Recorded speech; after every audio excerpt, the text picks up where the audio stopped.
If you have clicked on this video, it means that you got a copyright strike, or you're wondering how to avoid copyright strikes, or you're wondering what is a copyright strike when it comes to your YouTube channel.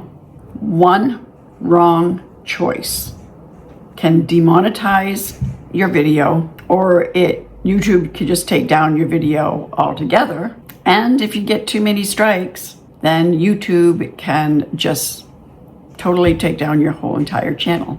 That is what I am going to discuss with you today. Hi, I'm Darlene, and this is Heartfelt Creating Over 60. And on this channel, I discuss all things YouTube in hopes to help you have a successful YouTube channel. So if at the end of this video you have found it to be helpful, then please subscribe to my channel, give me a thumbs up, and don't forget to hit that notification bell. So the first thing that I want to say right off the bat is you can't just use any music that you want on your videos. You have to have permission to do so. If you wrote and produced the song yourself, I feel like I have a hair here. If you have written the song and you produce the song yourself, then you have the rights to it. That's what copyright is. You're the only one that has the rights to it, and you can do whatever you want with it. You can even charge other people to use it if you want to. It's yours. You can do whatever you want with it. Okay, that's what copyright is. You copyrighted your original song. It's yours. Nobody can do anything else with it without getting in trouble, and unless you give them permission. Okay, so now that you know what copyright is, you just can't use anybody's music. Find a song that you like and decide that you want to use it on your YouTube video. You have to do one of two things.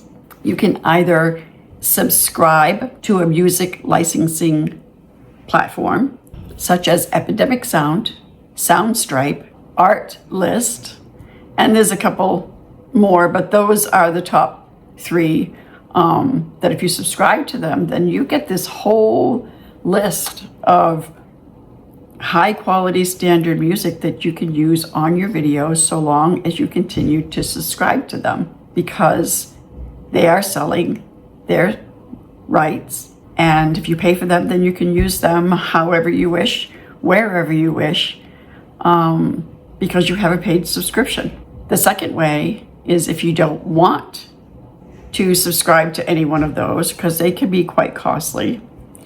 If you are making YouTube videos, then you have an editing software.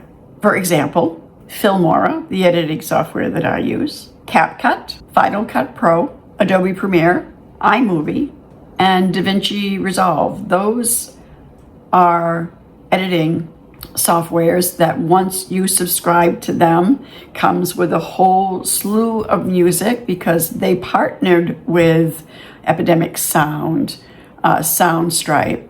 You know, they partnered with these people, with these music companies.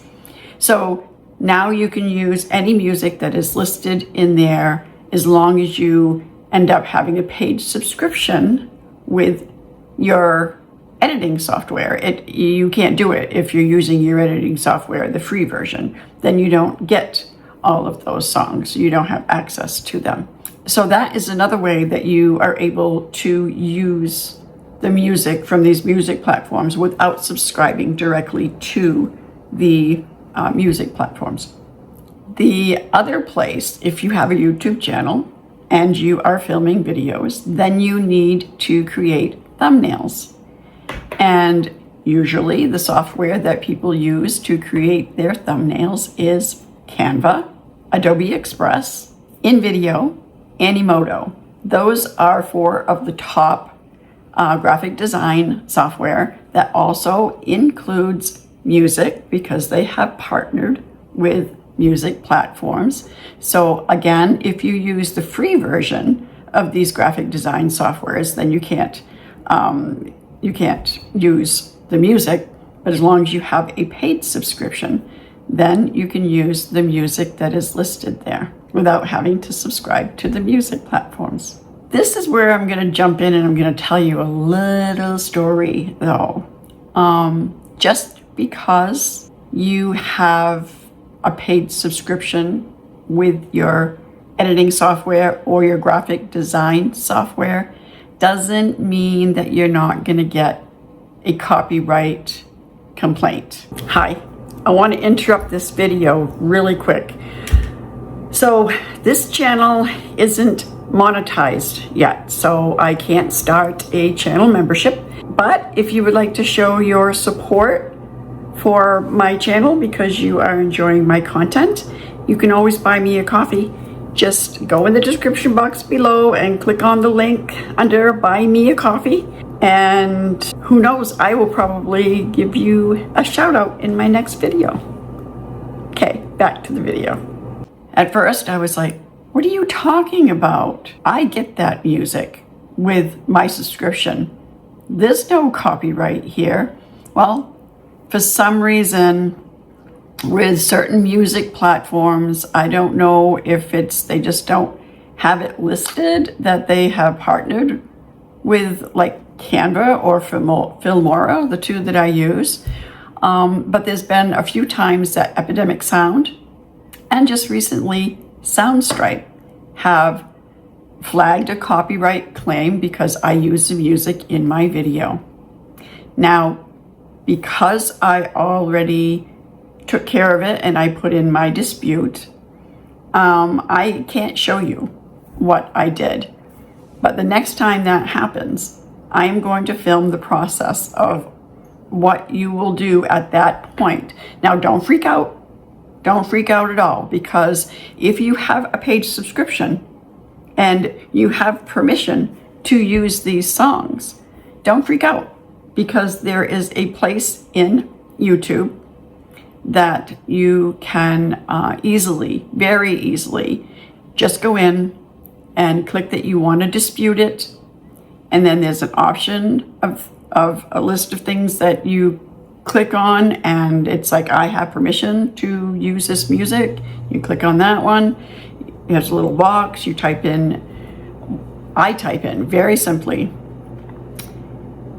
this song was an option included in my Filmora editing software or in my Canva subscription. So then you have 30 days for them to remove that. The bad thing about that is, in the meantime, while this is all taking its time in the dispute process, that video can't be monetized. That's the only downfall.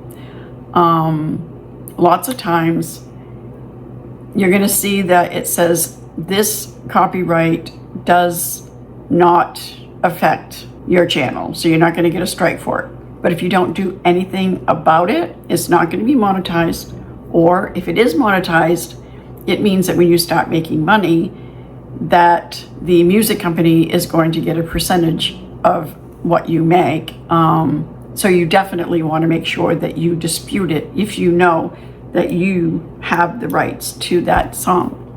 Now, on the flip side, if you know that you don't have the rights to that song, two things that you want to do right off the bat is either re-edit that video, take that one down, take the music out of it, and then put your video back up. Or you can change your music to something that you purchased the rights to and then put your video back up. But either way, you're going to have to take that music out of that video if you didn't have permission to use it. If you don't, within a timely period, you are going to get a strike, and you don't want a strike on your channel. Once you end up getting that strike, YouTube's going to end up removing that video for you. So you might as well remove it, fix it, and then put it back, okay, before you get a strike. Now, if you end up getting 3 strikes within a 90-day period, you want to be careful, because you are risking your whole entire channel just being taken right off YouTube by YouTube. and they may not let you start another channel. If they do, it will be a while. Lots of times people will say, well, it was only on there for 5 seconds. It doesn't matter how long you use it. If you don't have permission, you can't use any of the music. So I hope that you have found this information to be helpful. Comment below. Let me know if you have ever gotten a copyright, what you did about it. And until next time, bye.